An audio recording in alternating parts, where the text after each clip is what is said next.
ಸುಮತಿಭಿರನುಮೇಜಂ ಶುಭ್ರಕಾಜಂ ಸಖಾಜಂ ಸುಖಮಜಮನಪಾಜಂ ಮುಕ್ತ್ಯುಪಾಜಂ ವಿಮಾಜಂ ದ್ರಹಜಮಹಮಮೇಜಂ ಧೇಜಮಮ್ನಾಯಗೇಜಂ ಸದಜಮಸದಜೇಜಂ ಶ್ರೇಸಹಾಜಂ ಭಜೇಜಂ ಅಂಜನಾಸೂನು ಸಾನ್ನಿಧ್ಯಾತ್ ವಿಜಯೇನ ವಿರಾಜಿತಂ ಅಜಿತ ಪ್ರೀತಿಜನಕಂ ಭಜೇಹಂ ವಿಜಯಧ್ವಜಂ ತಪಸ್ವಾಧ್ಯಾಯ ಶುಶ್ರೂಷಾ ಕೃಷ್ಣ ಪೂಜಾರತಂ ಮುನಿಂ ವಿಶ್ವೇಶಮಿಷ್ಟದಂ ವಂದೇ ಪರಿಮ್ರಾಟ್ ಚಕ್ರವರ್ತಿನಂ ಶ್ರೀ ಗುರುಭ್ಯೋ ನಮಃ ಹರಿ ಓಂ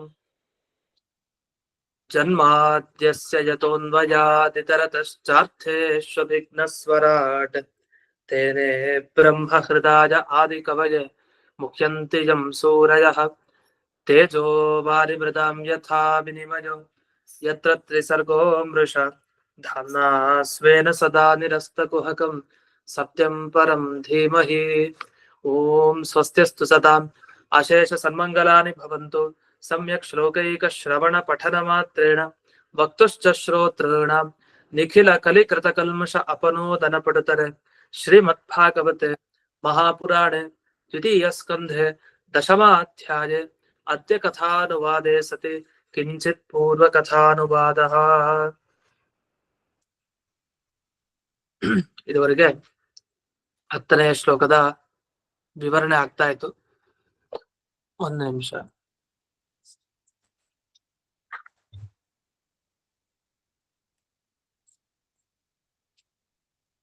ಯಾರೋ ಫೀಬಲ್ ವಾಯ್ಸ್ ಏನದು ಏನಂದ್ರೆ ಫೀಬಲ್ ವಾಯ್ಸ್ ಕೇಳ್ತಾ ಇಲ್ಲ ಸರಿಯಾಗಿ ಅಂತ ವಾಲ್ಯೂಮ್ ಜಾಸ್ತಿ ಮಾಡ್ಕೊಂಡು ಅದಕ್ಕೆ ವಾಲ್ಯೂಮ್ ಜಾಸ್ತಿ ಮಾಡ್ಕೊಳುತ್ತೆ.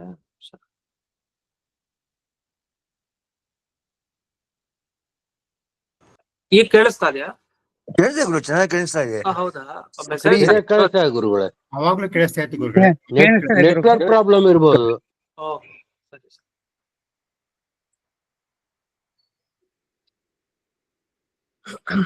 10ನೆಯ ಶ್ಲೋಕದಲ್ಲಿ ಪುರುಷೋಂಡಂ ವಿನಿರ್ಭಿದ್ಯ ಅಂತ ಹೇಳಿ ಶ್ಲೋಕದಲ್ಲಿ ಈ ಭಗವಂತ ಪುರುಷ ಅನ್ನೋ ಹೆಸರಿನಿಂದ ಬ್ರಹ್ಮಾಂಡದ ಒಳಗಡೆ ಸೇರ್ಕೊಂಡ. ವಸ್ತುತಃ ಪುರುಷ ಅನ್ನೋ ಹೆಸರಿನ ಪರಮಾತ್ಮನ ವ್ಯಾಪ್ತಿ ತುಂಬಾ ದೊಡ್ಡದು, ಎಲ್ಲಾ ಕಡೆ ಅವನ ವ್ಯಾಪ್ತಿ. ಯಾಕೆ ಅವನಿಗೆ ಸಹಸ್ರ ಶೀರ್ಷ ಪುರುಷ ಅಂತ, ಸಾವಿರಾರು ತಲೆ ಸಾವಿರಾರು ಕಾಲು ಅಂತ, ಅದಷ್ಟು ದೊಡ್ಡ ರೂಪ. ಆ ದೊಡ್ಡ ರೂಪಕ್ಕೆ ಜಾಗ ವಸ್ತುತಃ ಬ್ರಹ್ಮಾಂಡದ ಒಳಗಡೆ ಸಾಲಲ್ಲ, ಅದಕ್ಕಿಂತ ದೊಡ್ಡದು ರೂಪ. ಆದ್ರೂ ತನಗೆ ಎಷ್ಟು ಬೇಕೋ ಅಷ್ಟು ಪ್ರಮಾಣಕ್ಕೆ ಕುಗ್ಗಿಸ್ಕೊಂಡ, ತನ್ನ ಶರೀರವನ್ನ ಕುಗ್ಗಿಸ್ಕೊಂಡು ತಾನು ಆ ಬ್ರಹ್ಮಾಂಡದ ಒಳಗಡೆ ಹೋಗಿ ಸೇರ್ಕೊಂಡ. ಅಲ್ಲಿ ಗರ್ಭೋದಕ ಅಂತ ಸೃಷ್ಟಿ ಮಾಡಿದ. ಅಂದ್ರೆ ತಾನು ಎಲ್ಲಿ ವಾಸ ಮಾಡ್ಬೇಕಂತ ಒಂದು ನೀರು, ಅದನ್ನ ಸೃಷ್ಟಿ ಮಾಡಿ ತಾನಿದ್ದ ಅಂತ ಬಂತು. ಈ ಸಂದರ್ಭದಲ್ಲಿ ಒಂದು ಶಬ್ದ ಹಾಕಿದ್ದಾರೆ ಭಾಗವತದಲ್ಲಿ, ವಿನಿರ್ಗತಃ ಅಂತ ಶಬ್ದ ಹಾಕಿದ್ದಾರೆ ಈ 10ನೇ ಶ್ಲೋಕದಲ್ಲಿ. ಇದರ ಬಗ್ಗೆ ಒಂದು ವ್ಯಾಖ್ಯಾನ ಮಾಡ್ತಾ ಹೋಗ್ತಾರೆ. ಕೆಲವರೆಲ್ಲ ಏನ್ ಮಾಡಿದ್ದಾರೆ, ಇಲ್ಲಿ ವೈರಾಜ ಪುರುಷ ಅಂತ ಶಬ್ದ ಹಾಕಿದ್ದಾರೆ.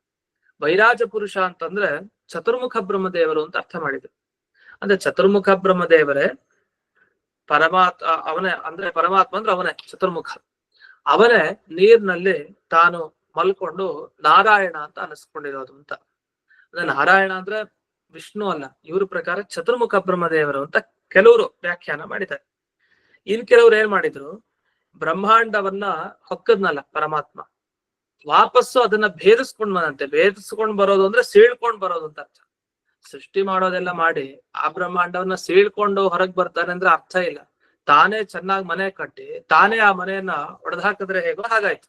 ಅದೇ ಈ ರೀತಿ ಯಾರಾದ್ರೂ ಮಾಡ್ತಾರೆ, ಆದ್ರೆ ಹಾಗ್ ಮಾಡದಂತೆ ದೇವರು. ಅದನ್ನ ಸೀಳ್ಕೊಂಡು, ವಿನಿರ್ಗತಃ ಅಂದ್ರೆ ಒಳಗಡೆ ಹೋಗಿ ವಾಪಸ್ಸು ಸೀಳ್ಕೊಂಡು ಹೊರಗ್ ಬಂದು ತಾನು ಎಲ್ಲಿ ವಾಸ ಮಾಡ್ಬೇಕು ಅಂತ ಯೋಚನೆ ಮಾಡಿತ್ತಂತೆ. ಇದು ಎಂತ ಮೂರ್ಖತನ.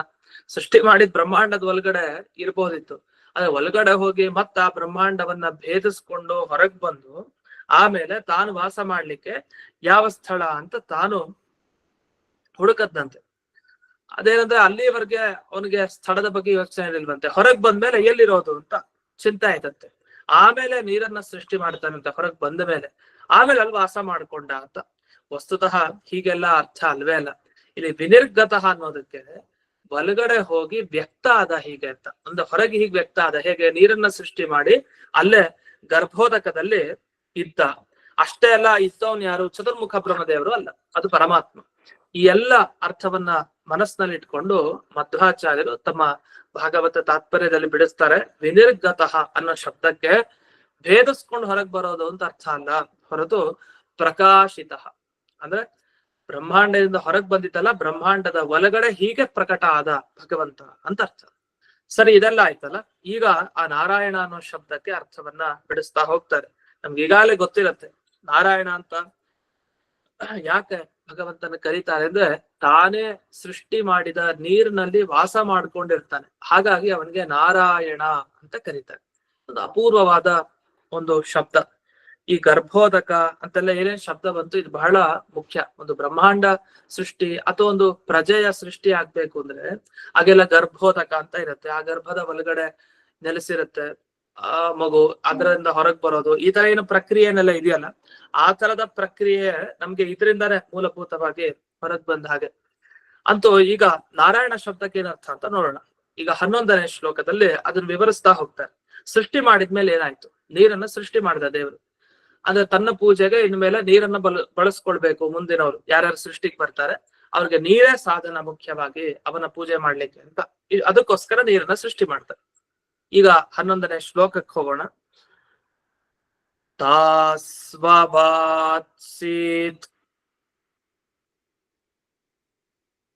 ಸ್ವಸೃಷ್ಟಾಸು ಸಹಸ್ರ ಪರಿವತ್ಸರಾನ್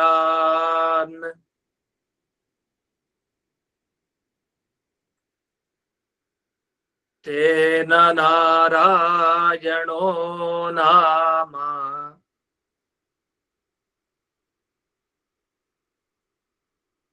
ಯದಾಪಃ ಪುರುಷೋದ್ಭವಾಃ.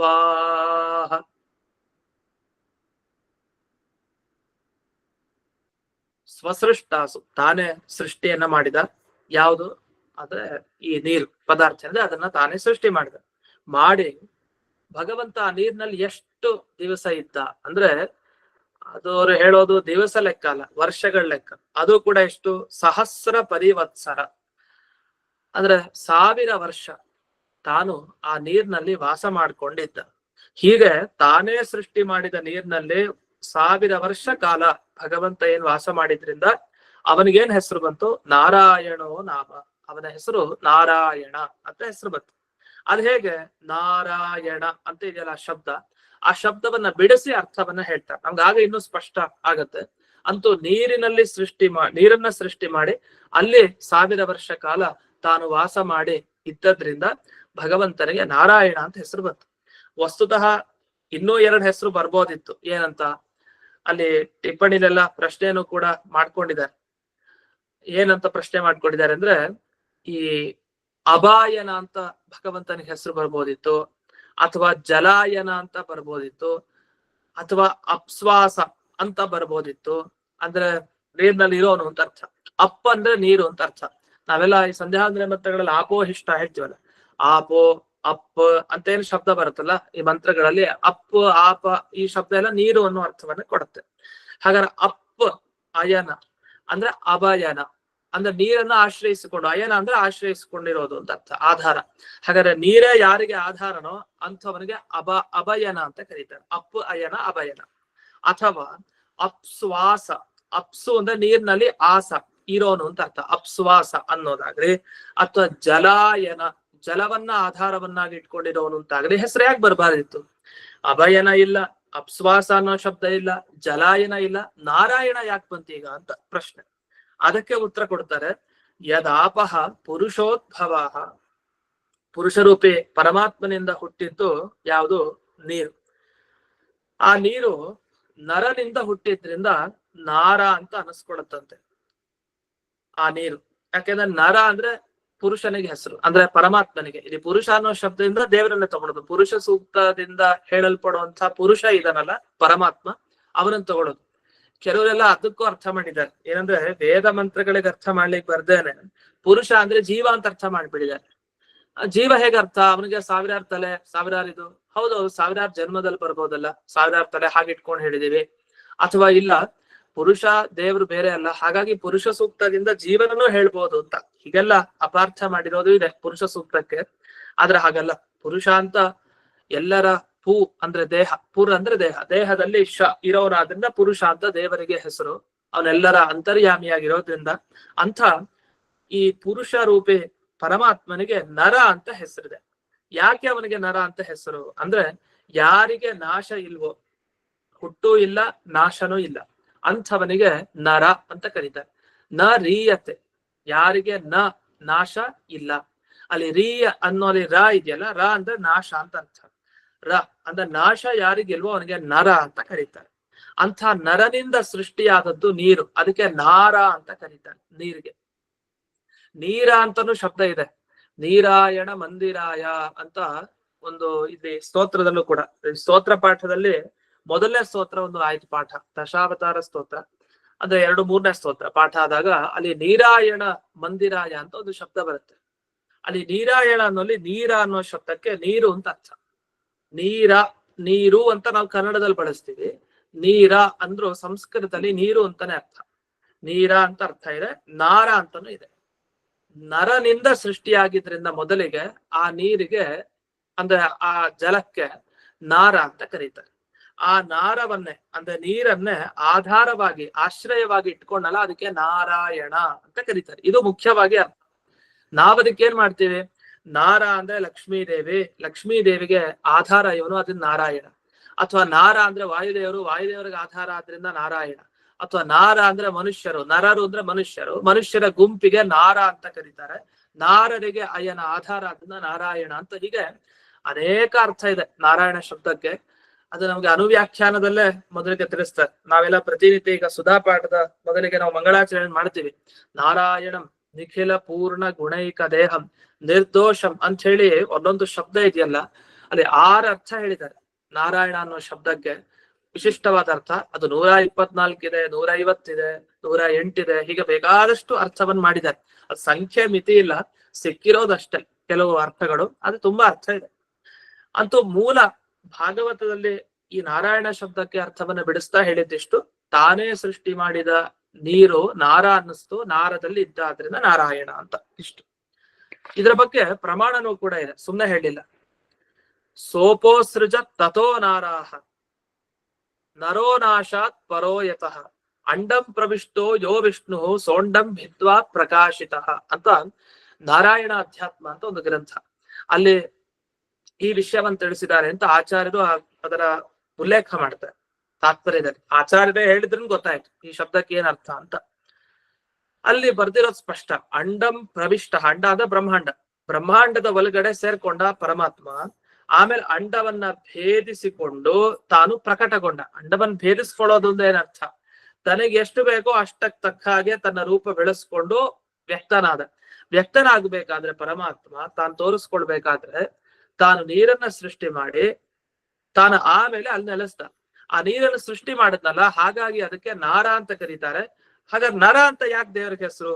ನರಹ ಅನಾಶಾತ್, ಅವನಿಗೆ ನಾಶ ಇಲ್ಲ, ಆದ್ರಿಂದಾಗಿ ಅವನಿಗೆ ನರ ಅಂತ ಕರೀತಾರೆ ಅಂತ. ಇಷ್ಟು ಈ ನಾರಾಯಣ ಅಧ್ಯಾತ್ಮ ಅನ್ನೋ ಗ್ರಂಥದಲ್ಲಿ ಬಂದ ವಿಷಯ. ಅದನ್ನ ಇಟ್ಕೊಂಡು ಇಲ್ಲಿ ಭಾಗವತದಲ್ಲಿ ಬಂದಿದ್ದು ಅಂತ. ಇಷ್ಟಾಗಿ ಮುಂದಕ್ಕೆ ಹೋಗೋಣ. 11ನೇ ಶ್ಲೋಕ ಆಯ್ತು. ಈಗ ಇನ್ನು ಮುಂದೆ 12ನೇ ಶ್ಲೋಕ. 12ನೇ ಶ್ಲೋಕದಲ್ಲಿ ಇದು ಬಹಳ ಪ್ರಸಿದ್ಧವಾದ ಶ್ಲೋಕನೇ ನಮ್ಗೆ. ಅಂದ್ರೆ ಅನುವ್ಯಾಖ್ಯಾನದಲ್ಲೂ ಕೂಡ ಜಿಜ್ಞಾಸಾಧಿಕರಣದಲ್ಲಿ ಉಲ್ಲೇಖ ಮಾಡ್ತಾರೆ, ಈ ಶ್ಲೋಕ ಬರುತ್ತೆ. ಅಂಥ ಶ್ಲೋಕ ಇದು ಭಾಗವತದಲ್ಲಿ ಬರುವಂತಹ ಶ್ಲೋಕ. ಅಲ್ಲಿ ಸ್ಮೃತಿ ಅಂತ ಹೇಳ್ತಾರೆ. ಸ್ಮೃತಿ ಅಂದ್ರೆ ಅದಿನ್ನೇಲೋ ಭಾಗವತ ಸ್ಮೃತಿ ಅಂತಾನೆ ಅರ್ಥ. ಭಾಗವತದಲ್ಲಿ ಬಂದಿದ್ದು ಅದು ಇದೇ ಸ್ಕಂದದಲ್ಲಿ ಬರುವಂತಹ ಶಬ್ದ. ನಾವೆಲ್ಲ ಹೇಳ್ತಾ ಇರ್ತೀವಿ, ಒಂದು ಹುಲ್ ಕಡ್ಡಿನೂ ಕೂಡ ಅಲ್ಲಾಡ್ಲಿಕ್ಕೆ ಸಾಧ್ಯ ಇಲ್ಲ, ದೇವರ ಅನುಗ್ರಹ ಇಲ್ದೇನೆ.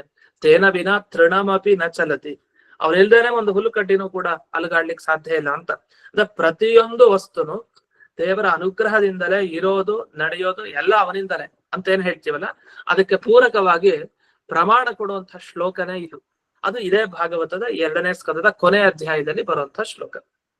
12ನೇ ಶ್ಲೋಕ. ದ್ರವ್ಯಂ ಕರ್ಮ ಚ ಕಾಲಶ್ಚ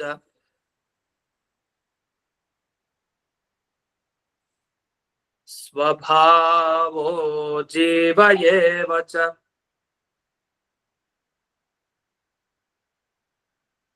ಯದನುಗ್ರಹತಃ ಸಂತೆ ನ ಸಂತೆ ಯದುಪೇಕ್ಷಯಾ.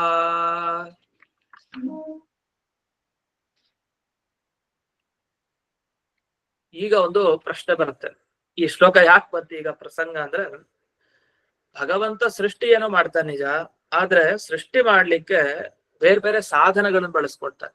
ಅಂದ್ರೆ ಪ್ರಕೃತಿ ಬೇಕು ಅವನಿಗೆ, ಕಾಲ ಬೇಕು, ದಿಕ್ಕು ಬೇಕು, ಎಲ್ಲ ಬೇಕಲ್ಲ. ಏನು ಇಲ್ದೇನೆ ಸುಮ್ನೆ ಹಾಗೆ ಸೃಷ್ಟಿ ಮಾಡ್ಲಿಕ್ಕಂತ. ಮಣ್ಣಿನಿಂದಲೇ ತಾನು ದೇವರು ಕೂಡ ಸೃಷ್ಟಿ ಮಾಡಿದ್ದು, ಮಣ್ಣಿನಿಂದಲೇ ತಾನು ಸೃಷ್ಟಿ ಮಾಡಿದ. ಹಾಗಾದ್ರೆ ಇದನ್ನೆಲ್ಲ ಬಳಸ್ಕೊಂಡ ಪರಮಾತ್ಮ ತಾನು ಇನ್ನೊಂದ್ರ ಅಧೀನ ಆತ್ಮ. ಹಾಗಾದ್ರೆ ಅವನು ಸ್ವತಂತ್ರ ಅಲ್ವಲ್ಲ, ಯಾಕೆ ಅವನಿಗೂ ಬೇಕಾಯ್ತಲ್ಲ ಇದೆಲ್ಲ.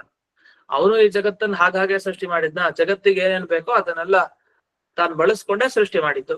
ಹಾಗಾದ್ರೆ ಅವನ್ ಪರಾಧೀನನ ಅಂತ. ಅದಕ್ಕೆ ಯಾವ್ದು ಪತ್ರದಲ್ಲಿ ಸ್ವಲ್ಪ ವಿವರಿಸ್ತಾರೆ. ಇಡೀ ಜಗತ್ತಿಗೆ ಈ ಕಾರಣ ಯಾವುದು? ಪ್ರಕೃತ್ಯಾದಿ ದ್ರವ್ಯ. ನಾವೇನು ಮೂಲ ಪ್ರಕೃತಿ ತತ್ವ ಅಂತ ಹೇಳ್ತೀವಿ ಅದೇ ಕಾರಣ. ಅದು ಉಪಾದಾನ ಕಾರಣ. ಅದೇ ಬದಲಾಯ್ತು ಈ ಜಗತ್ತಾಗಿ, ಅದೇ ಕಾಣ್ತಾ ಇರೋದು ಇವತ್ತಿನ ದಿವಸ. ಹಾಗೆ ಕಾಲ ಮತ್ತೆ ಪುಣ್ಯಕರ್ಮ ಪಾಪಕರ್ಮ ಇದೆಲ್ಲ ಬಳಸ್ಕೊಂಡು ಪರಮಾತ್ಮ ಸೃಷ್ಟಿ ಮಾಡ್ದ ಅಂತ ಹೇಳ್ತೀವಿ. ಆದ್ರೆ ಯಾಕೆ ದೇವರನ್ನ ಒಪ್ಪಬೇಕು? ಜೀವರೇ ಇದನ್ನೆಲ್ಲ ಸೃಷ್ಟಿ ಮಾಡಿದಂತ ಯಾಕೆ ಹೇಳ್ಬಾರ್ದು? ಅನೇಕ ವಾದ ಇದೆ. ಅದೇನಂದ್ರೆ ಬ್ರಹ್ಮಸೂತ್ರದಲ್ಲಿ 2ನೇ ಸೂತ್ರನೇ. ಅಂದ್ರೆ ಮೊದಲು ಬ್ರಹ್ಮ ಅಂದ್ರೆ ಯಾರು ಅಂತ ಪ್ರಶ್ನೆ ಮಾಡ್ಕೊಟ್ರು. ಓಂ ಅಥಾತೋ ಬ್ರಹ್ಮ ಜಿಜ್ಞಾಸ. ಬ್ರಹ್ಮ ವಿಚಾರ ಮಾಡಿ ಸರಿ ಬ್ರಹ್ಮ ಯಾರು? ಅದಕ್ಕೆ ಉತ್ತರ ಕೊಡ್ತಾ ಓಂ ಜನ್ಮಾದ್ಯಸ್ಯತಃ ಓಂ. ಇಡೀ ಜಗತ್ತಿನ ಸೃಷ್ಟಿ ಎಲ್ಲ ಆಗತ್ತಲ್ಲ ಅವನೇ ಬ್ರಹ್ಮ ಅಂತ ತಿಳ್ಕೊಳ್ಳಿ. ಹಾಗಾದ್ರೆ ಸೃಷ್ಟಿಯಾದಿಗಳನ್ನ ಅವನೇ ಯಾಕೆ ಮಾಡ್ಬೇಕು ಅಂತ ಆಮೇಲೆ ಪ್ರಶ್ನೆ ಬಂತು.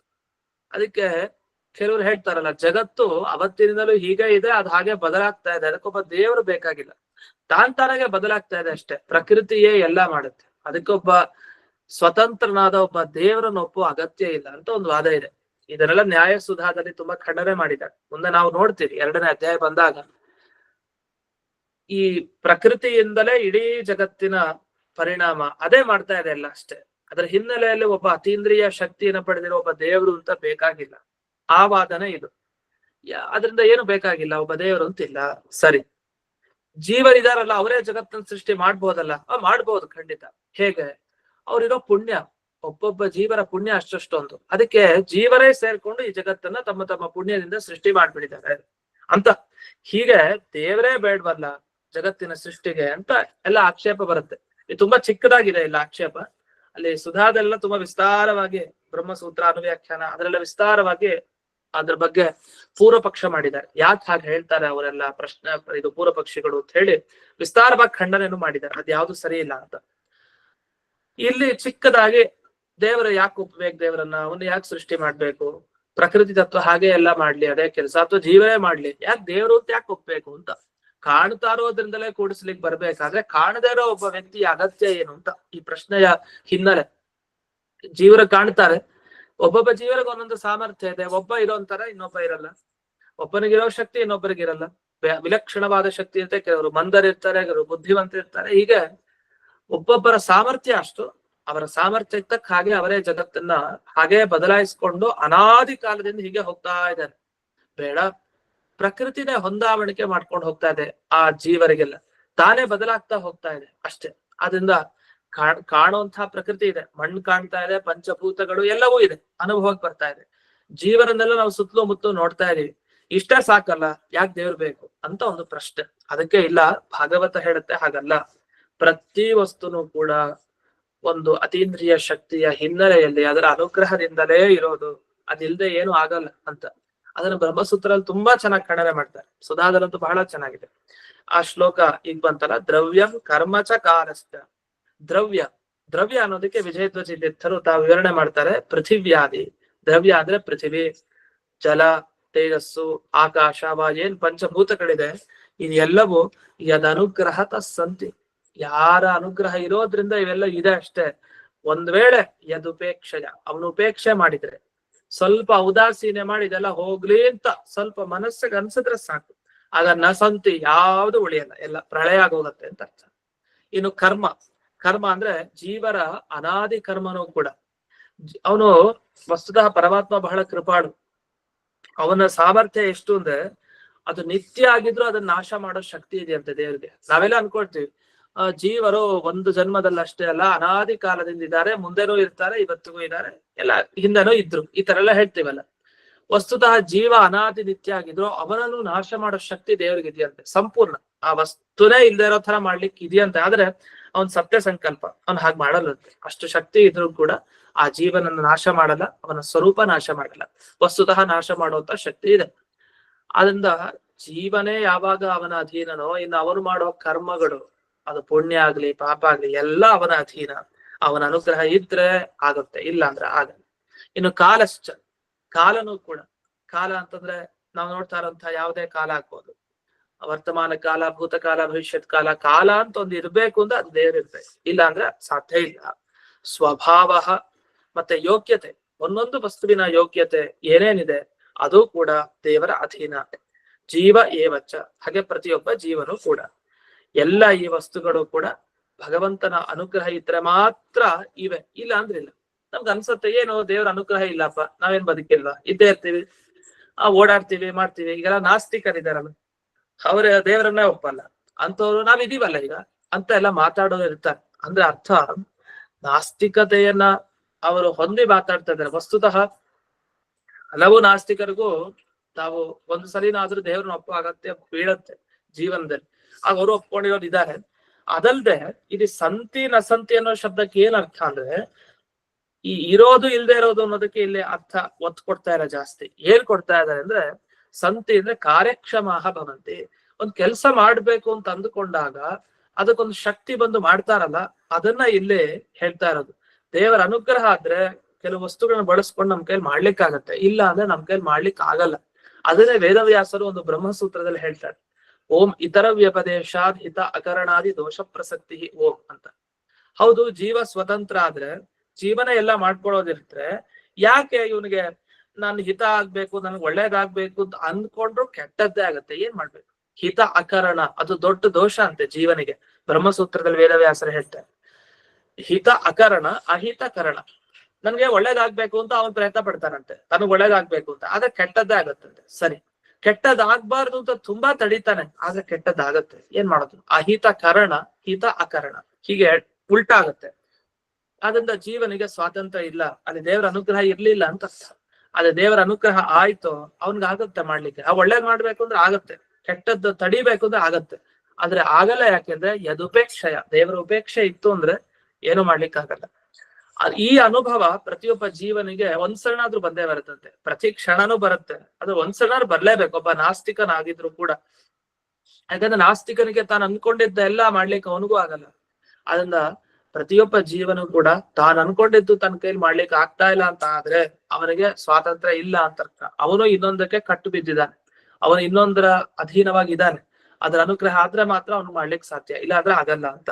ಇಷ್ಟು ವಿಷಯವನ್ನ ಇಲ್ಲಿ ತದ್ ಅನುಗ್ರಾಹಕತೆಯ, ಅದರಿಂದ ಜೀವರನ್ನ ಒಪ್ಪಿದ ಮೇಲೆ, ಇಷ್ಟೆಲ್ಲ ವಸ್ತುವಿನ ಒಪ್ಪಿದ ಮೇಲೆ, ಇಷ್ಟು ವಸ್ತುಗಳನ್ನ ಬಳಸ್ಕೊಂಡು ತಾನೇನಾರು ಮಾಡ್ಬೇಕು ಅಂದ್ರೆ ಒಬ್ಬ ಅನುಗ್ರಾಹಕ ಹಿಂದಿರ್ಲೇಬೇಕು, ಒಬ್ಬ ಅನುಗ್ರಹ ಮಾಡೋನು ಅಂತ ಹೇಳಿ ಭಾಗವತ ಪ್ರಮಾಣ ಏನ್ ಹೇಳ್ತಾ ಇದೆ, ಒಬ್ಬ ಈಶ್ವರ ಇದ್ದೇ ಇದ್ದಾನೆ, ಒಬ್ಬ ಅನುಗ್ರಹ ಬೇಕೇ ಬೇಕು, ಅವನ ಉಪೇಕ್ಷೆ ಇದ್ರೆ ಆಗಲ್ಲ ಕೆಲಸ ಅಂತ ಸ್ಪಷ್ಟವಾಗಿ ಹೇಳಿದೆ.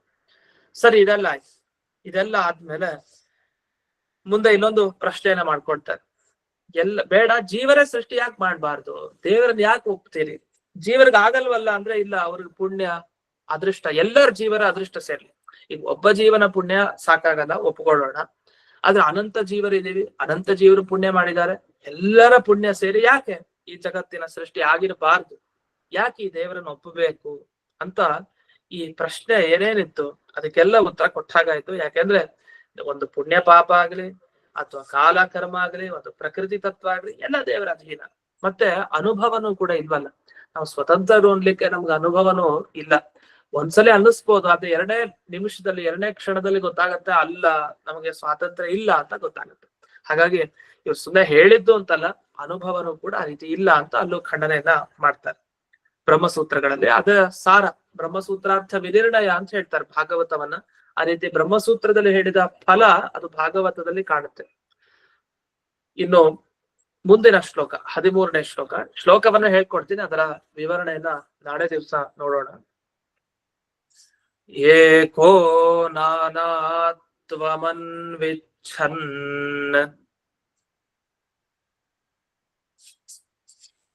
ಯೋಗತಲ್ಪಾತ್ ಸಮುತ್ಥಿತಃ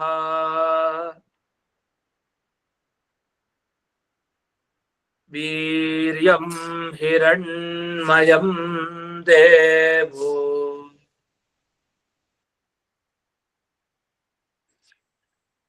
ಮಾಯಯಾ ವ್ಯಸೃಜತ್ ತ್ರಿಧಾ.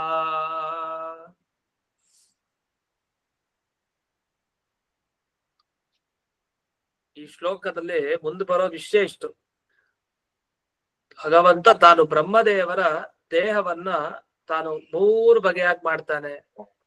ತನ್ನ ರೇತಸ್ಸಿನ ರೂಪ ಅಂತೆ, ಭಗವಂತನ ವೀರ್ಯ ರೂಪ, ಅದು ಬ್ರಹ್ಮನ ದೇಹ ಅಂತ ವರ್ಣನೆಯನ್ನು ಮಾಡ್ತಾರೆ. ಅದನ್ನ ಸೃಷ್ಟಿ ಪ್ರಕ್ರಿಯೆ ದೇವರು ಏನ್ ಮಾಡ್ತಾನೆ, ಆ ಬ್ರಹ್ಮದೇವರ ದೇಹ, ಅದನ್ನೆಲ್ಲ ಮುಂದಕ್ಕೆ ವರ್ಣನೆ ಮಾಡ್ತಾ ಹೋಗ್ತಾರೆ. ಅದನ್ನ ನಾಳೆ ದಿವಸ ನೋಡೋಣ ಅಂತ ಹೇಳ್ತಾ ಇಂದಿನ ಪಾಠವನ್ನ ಅಸ್ಮತ್ ಗುರುವಂತರ್ಗತ ವ್ಯಾಸತೀರ್ಥ ಗುರುವಂತರ್ಗತ ಭಾರತೀಯ ರಮಣ ಮುಖ್ಯ ಪ್ರಾಣಾಂತರ್ಗತ ಶ್ರೀಮಂತ ಗುರುಗಳಿಗೆ ಧನ್ಯವಾದಗಳು.